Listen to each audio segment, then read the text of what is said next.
26 हम लोग पढ़ रहे हैं जिस प्रकार से अथो अनन्तस्य मुखानलेन दन्दाभिमानं सनिरीक्ष्य विश्वम् निर्याति सिद्धे स्वरयुष्टदिष्ट्यम् यद्द्वै परार्ध्यं तदुपारमेष्ट्यम् अथो अनन्तस्य मुखानलेन द्वन्द्वाहिमानं सनिरीक्ष्य विश्वम् निर्याति सिद्धे स्वरयोष्टदिष्ट्यम् यद्द्वै परार्ध्यं तदुपारमेष्ट्यम् अथो अनन्तस्य मुखानलेन दन्दाहिमानं सनिरीक्ष्य विश्वम् निर्याति सिद्धे स्वरयुष्टदिष्ट्यम् यद्द्वै परार्ध्यं तदुपारमेष्ट्यम्। हरे कृष्ण। हरे कृष्ण प्रभु जी। अथो अनंत स्मुखामलेन ददा दना दंदा दन धनादा अमानां सनिरेक्ष्य विश्वं निराति सिद्धेश्वर्योष्टधिष्यं यद् यद्वै पराध्यां तदुपारमेष्ठ्यम्। हरि बोल। और कोई भक्त? हरे कृष्ण प्रणाम। अथो अनन्तस्य मुखानलेन दन्दायमानं सनिरीक्ष्य विश्वं निर्यति सिद्धेश्वरयोष्टधिष्णं यद्देव पाराधयं परमेष्ठम्। हरि बोल। हरे और कृष्ण कोई? प्रभु। यस प्रणाम माता। प्रभु। अथो अनन्तस्य मुखानलेन गन्धहिमानस निरीक्ष्य विश्वम् निर्याति सिद्धेश्वरयुष्टधिष्णम् यथा द्वैपरत्या तदुपारमेष्ठम्। हरे कृष्ण प्रभु। यस माता जी। ओके, तो कल हमने देखा कि योगी आकाश गंगा के ऊपर से होकर के गुजरता है और सबसे पहले वो अग्निदेव के ग्रह पर जाता है और शुद्ध होकर के वो भगवान से तादात्म्य के लिए उससे भी ऊपर शिशुमार चक्र की तरफ जाता है। शिशुमार चक्र का वर्णन कल किया था। ये पूरे ब्रह्मांड के एक्सिस की तरह है। एक्सिस होता है जिससे सब लोग घूमते हैं, धुरी, और ये भगवान विष्णु की नाभि कहलाता है शिशुमार चक्र। और केवल योगी जन ही इस शिशुमार चक्र को पार कर पाते हैं और शिशुमार चक्र करने के बाद ये लोग महर लोक को प्राप्त होते हैं। तो आज का श्लोक इस प्रकार से है। संपूर्ण ब्रह्मांड के अंतिम संहार के समय, यानी कि ब्रह्मा के जीवन के अंत में, अनंत के मुख से ब्रह्मांड के नीचे से अग्नि की ज्वाला फूट निकलती है।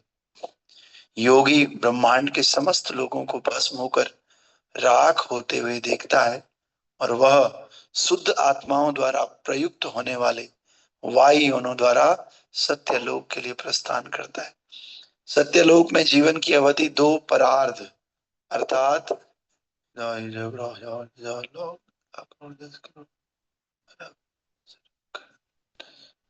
इतना नील, इतना खरब, इतना अरब। बाप रे! तो ये नंबर अगर किसी के पास है तो देख लो, ये बहुत बड़ा नंबर है।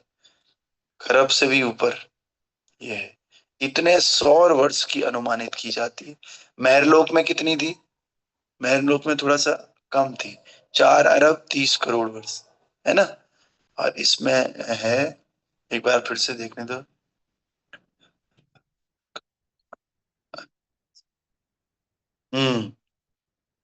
ये 1 नील और 54 खरब और 80 अरब, इतने इयर्स वो कहां पर रहता है? सत्यलोक में। इसीलिए कुछ लोग सत्यलोक को परमानेंट मान लेते हैं। वो सोचते हैं सत्यलोक तो कभी, सोचो इतने साल कोई रहेगा उसको सत्य ही मान लेंगे लोग। तो ये लोग सत्यलोक की तरफ जाते हैं और सत्यलोक की जो वर्ष अनुमानित है वो इतने साल है। बाप रे, इतना तो गणना भी हमको नहीं आ रही। तो तात्पर्य भाई अर्चनीय वंदनीय प्रातः स्मरणीय जगत गुरु श्रील प्रभुपाद जी द्वारा। श्रील प्रभुपाद की जय।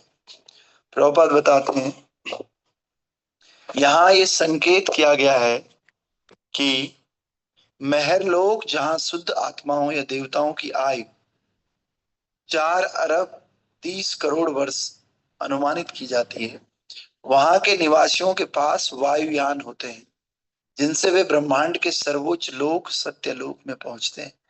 दूसरे शब्दों में श्रीमद् भागवतम हमें अन्य लोकों के विषय में अनेक संकेत देता है जो हमसे बहुत ही दूर है और जिन तक काल्पनिक वेग से भी अधिक गति वाले आधुनिक यान तथा अंतरिक्ष यान नहीं पहुंच सकते।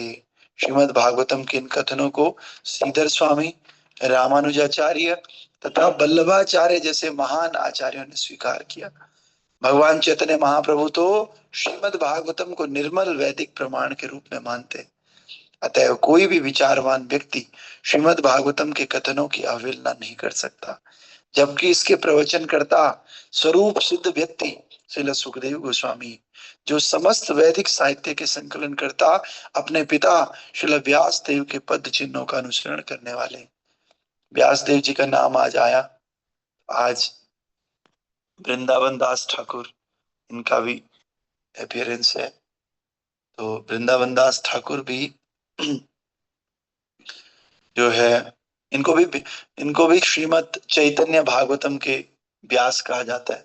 उनका आज प्राकट्य है, वृंदावन दास ठाकुर चैतन्य लीला में हुए। तो कह रहे हैं कि जो व्यास देव जी इनका अनुसरण करते हैं। श्री भगवान की इस सृष्टि में ऐसी अनेक आश्चर्यजनक वस्तुएं हैं जिन्हें हम अपनी आंखों से सदैव देखते रहते हैं, किंतु आधुनिक भौतिकवादी विज्ञान द्वारा उन तक पहुंचने में अक्षम रहते हैं।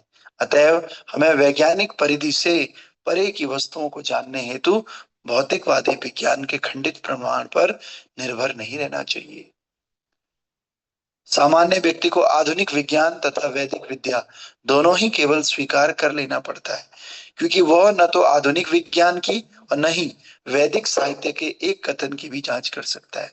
सामान्य व्यक्ति के सामने एक ही विकल्प रह जाता है कि या तो वह इनमें से किसी एक पर विश्वास करे या दोनों पर करे, किंतु समझने की वैदिक विधि अधिक प्रामाणिक है, क्योंकि उसे उन आचार्यों ने स्वीकार किया जो न केवल श्रद्धालु एवं विद्वान व्यक्ति हैं, अपितु मुक्त व्यक्ति भी हैं तथा समस्त बद्ध जीवों के समस्त दोषों से आदमी है ना, वो बेचारा कहाँ जाए। वो साइंटिफिक चीजों पे भी विश्वास करना पड़ता है उसको और आध्यात्मिक चीजों पे भी विश्वास करना पड़ता है, बेचारा जाए कहाँ क्योंकि वो दोनों की जांच पड़ताल नहीं कर सकता, उसके पास इतनी सामर्थ्य नहीं है कि वो दोनों की जांच पड़ताल कर सके।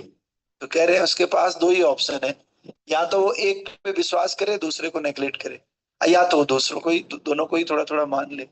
तो व्यक्ति वही करता है, ज्यादातर दोनों को ही मान लेता है थोड़ा थोड़ा। लेकिन प्रभुपाद बता रहे हैं कि ये जो वैदिक विधि है, ये वैदिक विधि जो है ज्यादा प्रामाणिक है। क्यों ज्यादा प्रामाणिक है? क्योंकि इसे केवल श्रद्धालु और विद्वान व्यक्तियों ने स्वीकार नहीं किया, बल्कि इसे मुक्त जीवों ने स्वीकार किया। सुखदेव गोस्वामी मुक्त जीव है और परीक्षित महाराज मुक्त जीव है और हमारे व्यास देव जी मुक्त जीव हैं, उन्होंने इसको स्वीकार किया है। रामानुजाचार्य मुक्त जीव हैं, वल्लभाचार्य मुक्त जीव हैं, चैतन्य महाप्रभु मुक्त जीव के चैतन्य महाप्रभु तो भगवान है। तो इन सब लोगों ने इसमें स्वीकार किया जो कि सारे दोषों से रहित है। आधुनिक विज्ञानी तो ऐसे बद्ध जीव हैं जो अनेक त्रुटियां कर सकते हैं। तो ये जो लोग थे आचार्य, इनकी कोई त्रुटि नहीं होती थी, तो फिर इसलिए इनके द्वारा दिया गया ज्ञान ज्यादा इंपॉर्टेंट है, ज्यादा ऑथेंटिक है। लेकिन जो भौतिक विज्ञानी है वो तो त्रुटि से भरे हुए रहते, तो इसलिए इनका उतना ज्यादा प्रामाणिक नहीं। अतएव उत्तम तो यही होगा कि भागवतम जैसे वैदिक ग्रंथों के प्रामाणिक वचन को स्वीकार किया जाए, जिसे महान आचार्यों ने एक स्वर से स्वीकार किया है। अब कोई व्यक्ति कभी गलती नहीं करता, बहुत डिसिप्लिन रहता है और गलतियों से मुक्त है, वो उसके अंदर गलतियां नहीं होती। और दूसरा व्यक्ति है जो बहुत महान है लेकिन गलतियां भी करता है, तो आपको विश्वास करना हो तो किस पे करोगे? मैं तो उस व्यक्ति पे विश्वास करूंगा जो गलतियां करता ही नहीं, जो त्रुटि रहित है, जो मुक्त है।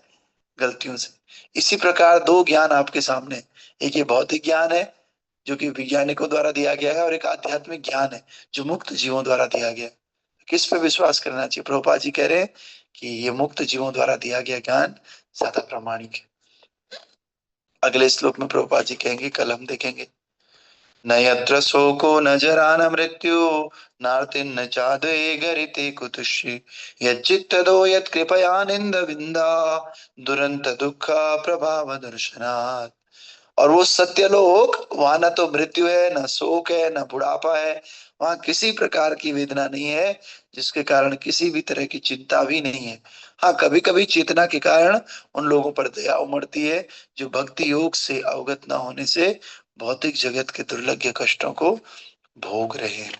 सत्यलोक की बात कर रहे हैं ना, तो सत्यलोक के श्लोक हैं 2 3 4। इन श्लोकों में सुखदेव गोस्वामी ने सत्यलोक की बात करी है, तो हम इस सत्यलोक को समझेंगे कल परसों में, है ना।